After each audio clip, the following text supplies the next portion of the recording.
Assalamualaikum warahmatullahi wabarakatuh. Perkenalkan, saya Desi Ratnasari, NIDN 1103089001. Saya merupakan dosen program studi pendidikan biologi Universitas Kapuas. Pada video ini, saya akan melakukan pengajaran pada mata kuliah histologi dengan bobot 3 SKS yang diajarkan pada mahasiswa semester 4. Mata kuliah ini saya pilih sebagai pengajaran karena kesesuaian dengan bidang ilmu yang saya miliki. Adapun deskripsi dari mata kuliah histologi akan membahas tentang konsep jaringan organ limfoid, organ endokrin, organ pernapasan, organ pencernaan, organ ekskresi, organ reproduksi, dan kelenjar mamae. Adapun capaian pembelajaran pada mata kuliah ini yaitu mahasiswa mampu menjelaskan ruang lingkup histologi. Kemudian mahasiswa mampu menjelaskan konsep tentang jaringan, epitel, pengikat, otot, saraf, dan tulang. Kemudian mahasiswa mampu menjelaskan konsep organ limfoid. Mahasiswa mampu menjelaskan konsep organ endokrin. Selanjutnya, mahasiswa mampu menjelaskan konsep organ pernapasan. Mahasiswa mampu menjelaskan konsep organ pencernaan. Mahasiswa mampu menjelaskan konsep organ ekskresi. Mahasiswa mampu menjelaskan konsep organ reproduksi. Mahasiswa mampu menjelaskan konsep kelenjar mamae. Proses penilaian pada mata kuliah ini seperti yang sudah disepakati pada awal perkuliahan, yaitu tingkat kehadiran bobotnya 10%, presentasi tugas individu atau tugas kelompok itu 30%, kemudian UTS atau ujian tengah semester itu bobotnya 20%, selanjutnya ujian akhir semester memiliki bobot 40%.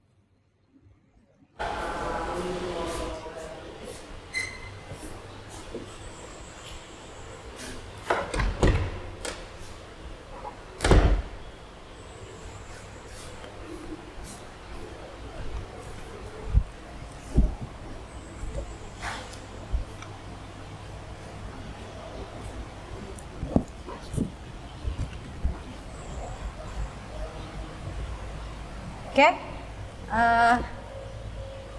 selamat siang semuanya. Siang. Oke, hari ini sesuai dengan RPS yang sudah kita bahas pada pertemuan pertama, ini merupakan pertemuan ke-10 kita. Materi selanjutnya yaitu sistem pencernaan. Minggu lalu kita sudah belajar tentang sistem endokrin ya. Oke, saya mau ngetes aja nih. Ada enggak sih yang membekas di pikiran kalian apa yang sudah saya sampaikan minggu lalu? Oke, saya tanya. Apa saja sih organ-organ endokrin pada manusia? Angkat tangan, silakan jawab. Oke. Winta, apa saja kak? Yang pertama ada kelenjar hiposan, Oke. kelenjar tiroid, Ya. kelenjar paratiroid, Oke. pinea, Terus? kelenjar adrenal, kelenjar pankreas, dan yang terakhir kelenjar kelamin. Oke. Jadi setidaknya kalian sudah paham tentang apa saja organ-organ endokrin yang terdapat di tubuh manusia. Oke, kalau begitu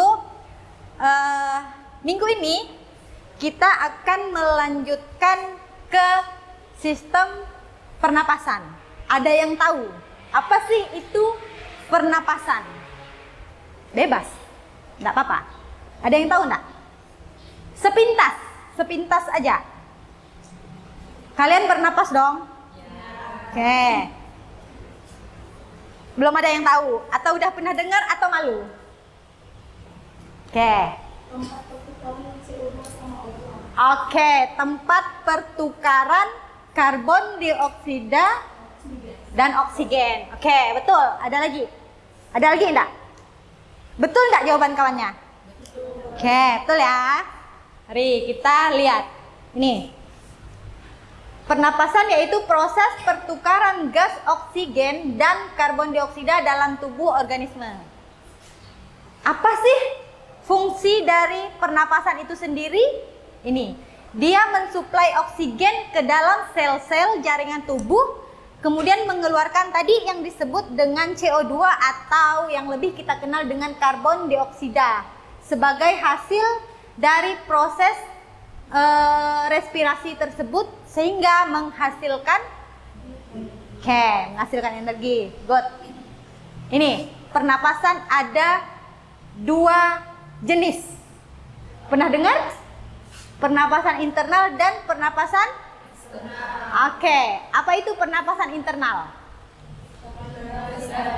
Oke, jadi pernapasan internal ini dia terjadi, pertukaran gasnya itu terjadi di dalam sel. Sementara yang eksternal ini dia terjadi di dalam good. Next. Apa saja organ-organ pernapasan pada manusia? Udah tahu dong? Yang pertama ada hidung. Hidung ini tempat pertama kali udara masuk. Kita menghirup oksigen dari hidung. Berarti dia organ pernapasan paling pertama. Ya. Oke, ini hidung nih. Fungsi rongga hidung itu ada filter atau lebih kerennya itu filter. Artinya itu penyaring partikel-partikel. Gunanya itu untuk mencegah yang berpotensi menyebabkan penyakit. Kemudian fungsi lain, memberikan kelembaban dan menghangatkan udara. Oke. Ini tempat reseptor pembau. Ya, kita mencium aroma itu pasti masuknya ke Selanjutnya ada paring. Paring ini merupakan rongga persimpangan antara saluran pencernaan, saluran pernapasan dan saluran ke rongga hidung. Jadi terletaknya di sini, Kak. Di percabangan 3. Nanti kan di sini tuh ada percabangan selain ke atas. Itu ya. Itu faring. Di dalam faring ini terdapat epiglotis yang berfungsi untuk menjaga agar makanan tuh tidak masuk ke saluran pernapasan. Itulah kenapa saat makan kita dilarang untuk berbicara. Karena dikhawatirkannya tuh takut kebuka terus makanannya tuh masuk ke itu ya.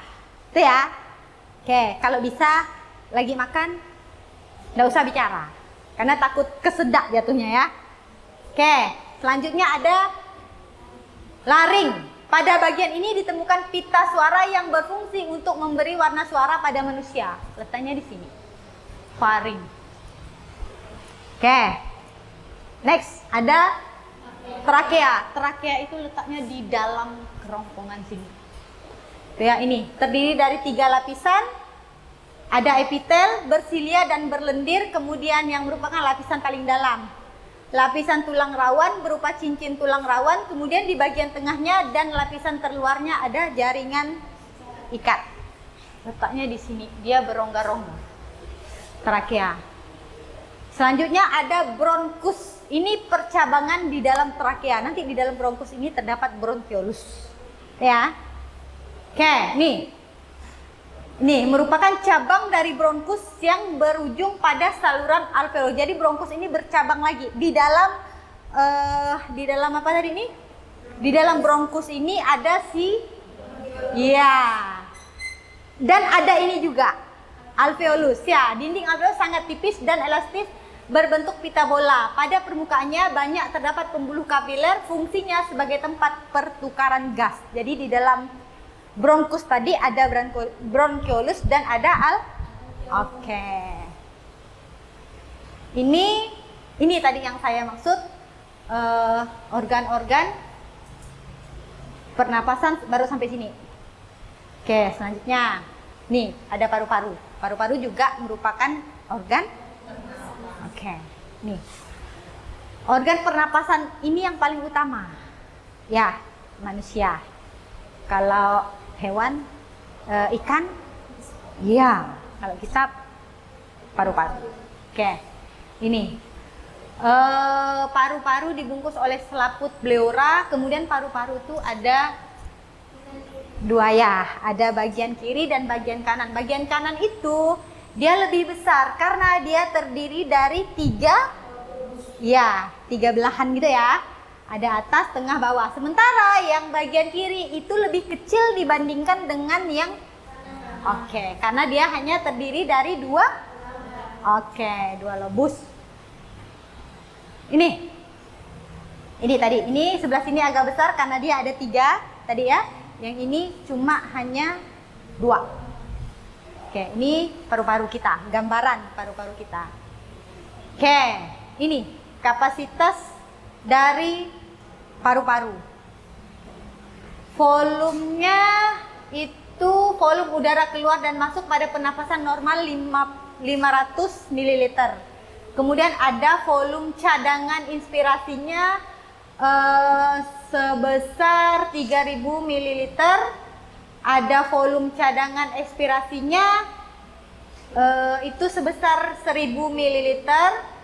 Kapasitas vitalnya dikeluarkan selama pernapasan itu 3.500 pada wanita, kemudian 4.500 ml pada pria. Kapasitas inspirasinya itu ini totalnya 3.500 ml. Kemudian volume residunya itu yaitu sisa udara dalam paru-paru ketika kita mengeluarkan sebanyak mungkin, itu ada 1000 ml. Selanjutnya ada kapasitas paru-paru total. Ini berarti ini totalnya. Wanita 4.500, sedangkan pria ada 5.500. Ini juga sama seperti tadi. Ini juga masih sama. Oke, ini mekanisme pernapasan dada. Jadi pernapasan tuh ada yang tadi itu ada inspirasi dan ekspirasi. Ini yang inspirasi itu atau dikenal dengan inhalasi itu otot antar tulang rusuk dan tulang dada kontraksi, volume rongga dada besar, ini prosesnya. Kemudian tekanan dalam rongga dada mengecil, udara luar masuk ke paru-paru. Itu maksudnya. Itu ya. Kemudian ekspresi itu berarti itu mengeluarkan. Oke, ini otot, ini proses yang terjadi di dalam tubuh kita, khususnya di organ pernapasan. Ini kalau mengeluarkannya berarti otot antar tulang rusuk dan tulang dada relaksasi. Relaksasi itu apa ya? Santai gitu ya. Oke, ini volume rongga dadanya mengecil. Kan kita udah mengeluarkan tuh, kecil. Kemudian tekanan dalam rongga dada besar, udara bergerak keluar dari paru-paru. Oke, ini yang tadi itu pernapasan dada, sekarang pernapasan perut. Oke, ini inspirasinya itu otot diafragma berkontraksi, kemudian diafragma mendatar, volume rongga dada besar, tekanan dada, rongga dada kecil, kemudian udara dari luar masuk ke paru-paru. Pernapasan perut, saya tidak terlalu pandai pernapasan perut.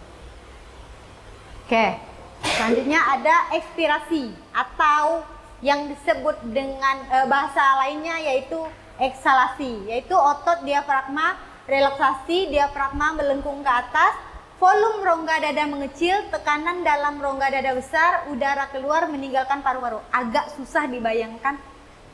Mudah-mudahan kita nanti saya bisa putarkan videonya biar kelihatan prosesnya ya.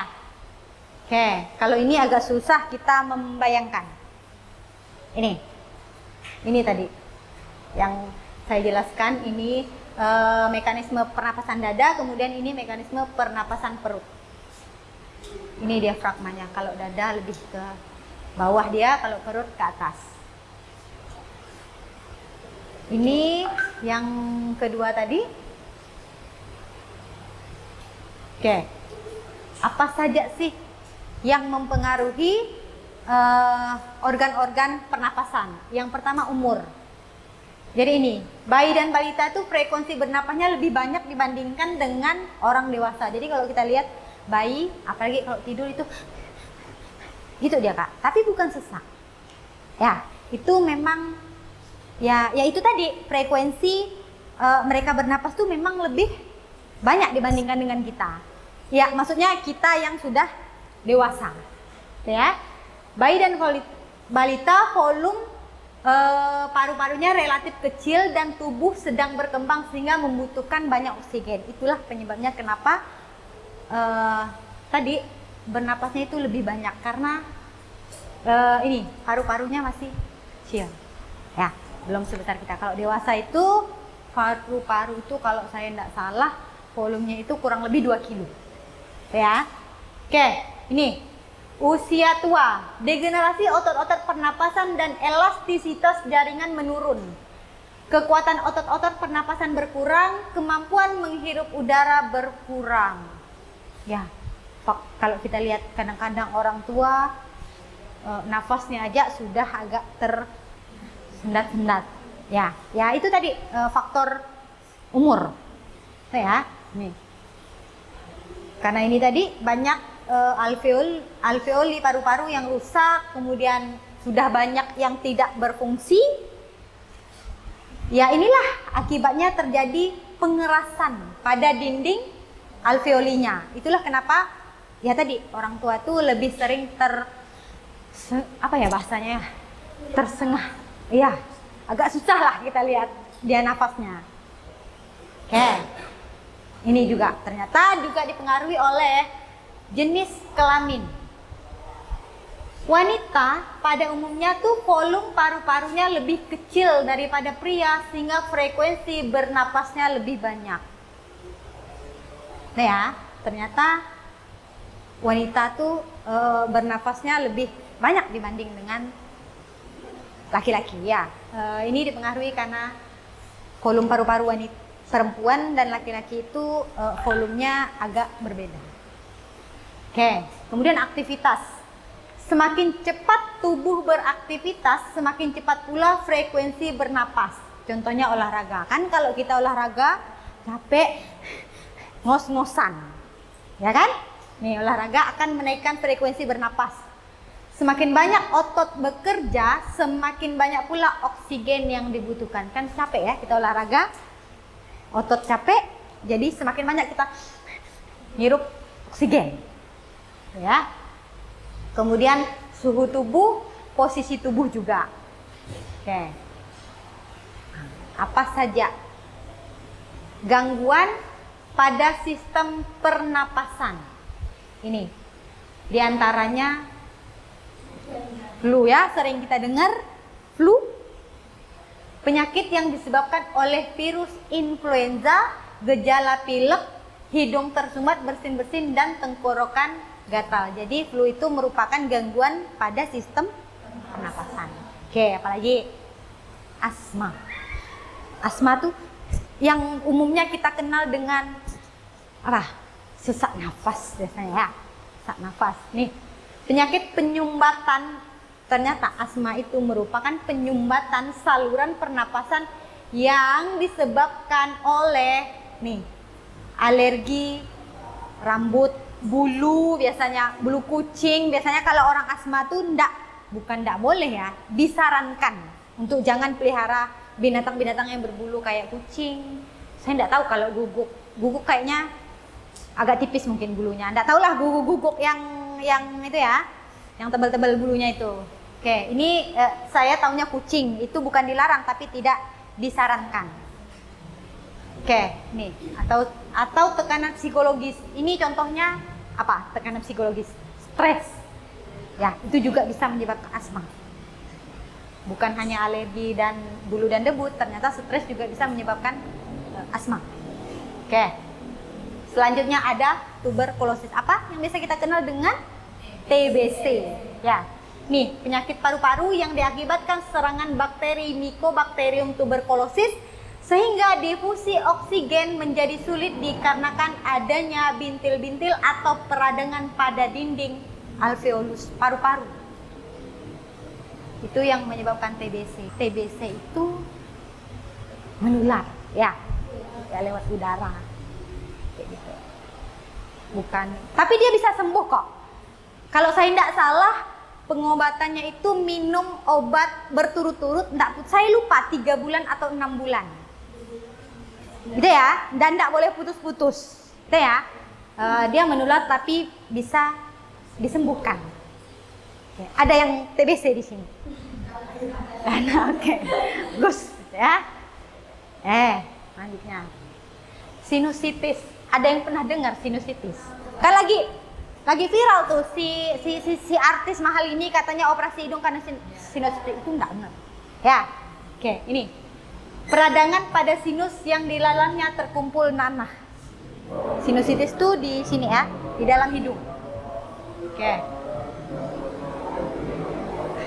Ada tugas seperti biasa. Setiap di akhir pembelajaran pasti akan diberikan tugas. Jadi tugasnya untuk minggu ini membuat video pembelajaran tentang sistem pernapasan dan di-upload di TikTok masing-masing. Nanti sistem penilaiannya akan dinilai dari isi dari TikTok itu, isi dari video itu, kemudian dari jumlah tayangan. Kan di-upload di TikTok tuh, biasanya kelihatan kan? Bisa kita cek jumlah tayangannya, itu akan saya cek, saya kasih waktu 2 minggu. Oke. Sampai sini ada yang ditanyakan dulu? Silakan. Silakan Kak. Oke. Erna, apa yang ditanyakan Kak? Mengapa karbon monoksida berbahaya bagi sistem pernapasan manusia? Oke, kenapa karbon monoksida berbahaya bagi sistem sistem pernapasan. Jadi karbon monoksida ini apabila dia masuk ke dalam tubuh kemudian berikatan dengan hemoglobin, dikhawatirkan dia tuh lebih banyak di dalam darah, berikatan dengan hemoglobin itu lebih banyak di dalam darah ketimbang dia berikatan dengan oksigen. Akibatnya hemoglobinnya akan sulit mengangkut oksigen dan menyebarkannya ke seluruh tubuh. Itu fatalnya lagi kita bisa meninggoy Kak. Karena kan oksigen itu sangat dibutuhkan. Ya, tahu kan meninggoy itu maksud saya meninggal. Oke. Paham ya? Oke, ada lagi? Satu lagi. Oke, Andi nih. Apa itu asma dan bagaimana asma mempengaruhi sistem pernapasan? Oke, tadi sudah hampir ya. Asma itu merupakan penyempitan saluran pernapasan sehingga ya otomatis penyempitan dan pembengkakan.